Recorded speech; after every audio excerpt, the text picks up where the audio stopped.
কোরআনে কারিমের ভিতরে আল্লাহ রাব্বুল আলামিন দুনিয়ার মানুষকে জানায় দিতেছেন, ও মানুষ সকল, তোমাদেরকে আমি দুনিয়ার বুকে পাঠাইছি একটা কাজের জন্য পাঠাইছি, সেটা হচ্ছে ওয়ামা খালাকাতুল জিন্না ওয়াল ইনসা ইল্লা লিয়াবুদুন। দুনিয়ার মানুষ এবং জিনদেরকে আমি আল্লাহ তাআলা পাঠাই নাই, তবে হ্যাঁ পাঠাইছি। কি কাজের জন্য পাঠাইছি? একমাত্র শুধুমাত্র কেবলমাত্র আমি রব্বুল আলামিনের ইবাদতের জন্য পাঠাইছি।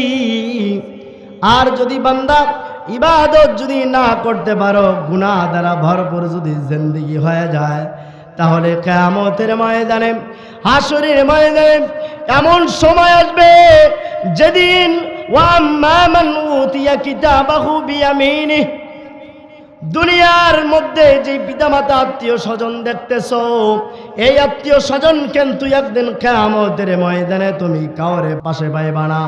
এমন সময় তোমার আমি দিব, এই যে তুমি আল্লাহ রাব্বুল আলামিন যখন আমলনামা যখন মানুষের হাতে হাসরের ময়দানে দিয়া দিবে, তখন মানুষগুলা আফসোস করতে থাকবে এবং নিজের হাত শুধু নিজে কামড়াইতে থাকবে। শুধু তাই না, আল্লাহর গোলাম, একটু মনের দিলের কান দিয়া একটু ভালোভাবে শ্রবণ করার চেষ্টা করো। দুনিয়ার ভিতরে এত মানুষ দেখতেছো, আর আজকে কত সবাই পাশে থাকে, সবাই স্বার্থের জন্য পাশে থাকে। স্বার্থের জন্য, জোরে বলেন কিসের জন্য? স্বার্থের জন্য পাশে থাকে।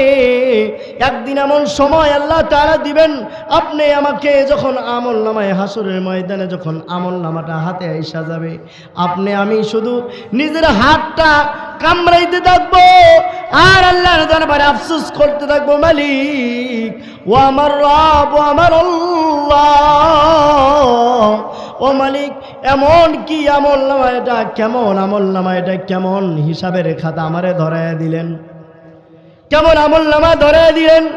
মালি হাযাল কিতাব, এটা কেমন আমলনামা, কেমন কিতাব, কেমন হিসাব।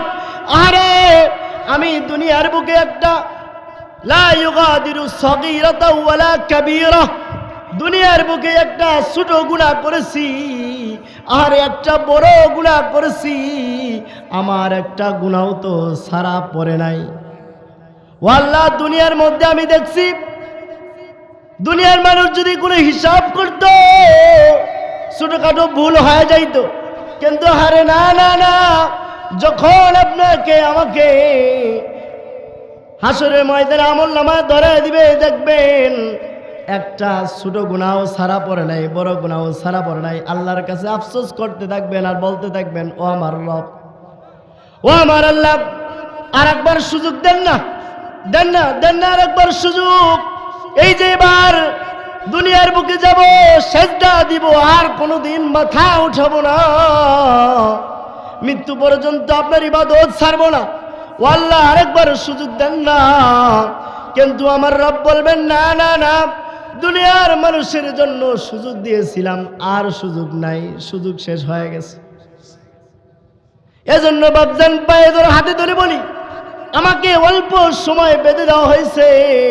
ও বাপজান পায়ে হাতে দিয়া বলি, ও বাপজান, এখনো সময় আছে, জিন্দেগি এখনো শেষ হয়ে যায় নাই, এখনো হায়াতের জিন্দেগি শেষ হয় নাই, এখনো নিঃশ্বাসটা চলতেছে, এখনো নিঃশ্বাস নামক নিয়ামতটা চলতেছে।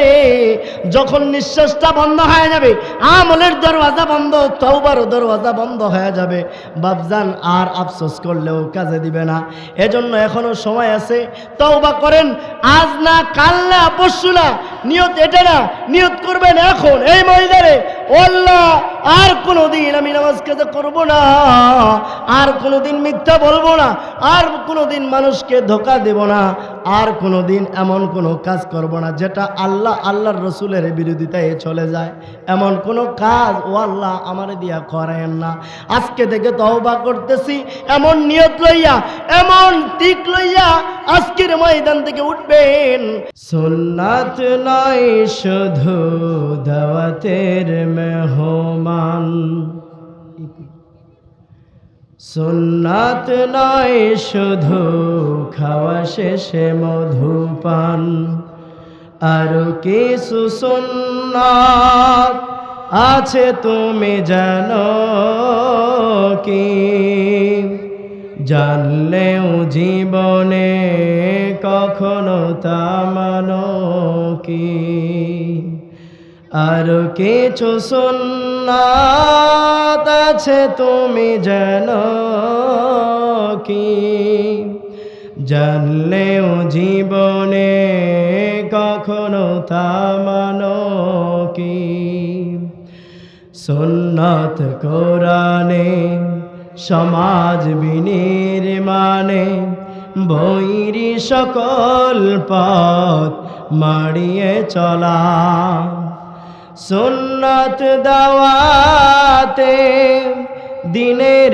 পাশাপাশি ইসলাম রক্ষায় হাতে তলোয়ার তোলা সুন্নাত নয় শুধু মজলুম সহায়ক আর সুন্নাত হলো জালিমের প্রতিরোধ সুন্নাত নয় শুধু মেষ চড়াতে যাওয়া আর সুন্নাত হলো রাষ্ট্রনায়ক হওয়া সুন্নাত নয় শুধু মেষ চড়াতে যাওয়া আর সুন্নাত হলো রাষ্ট্রনায়ক হওয়া মোহাব্বতে তার সুদিনের সাথী তুমি মোহাব্বতে তার সুদিনের সাথী তুমি দুর্দিনেও তার পাশে থাকো কি আর কিছু সুন্নাত আছে তুমি জানো কি জানলেও জীবনে কখনো তা মানো কি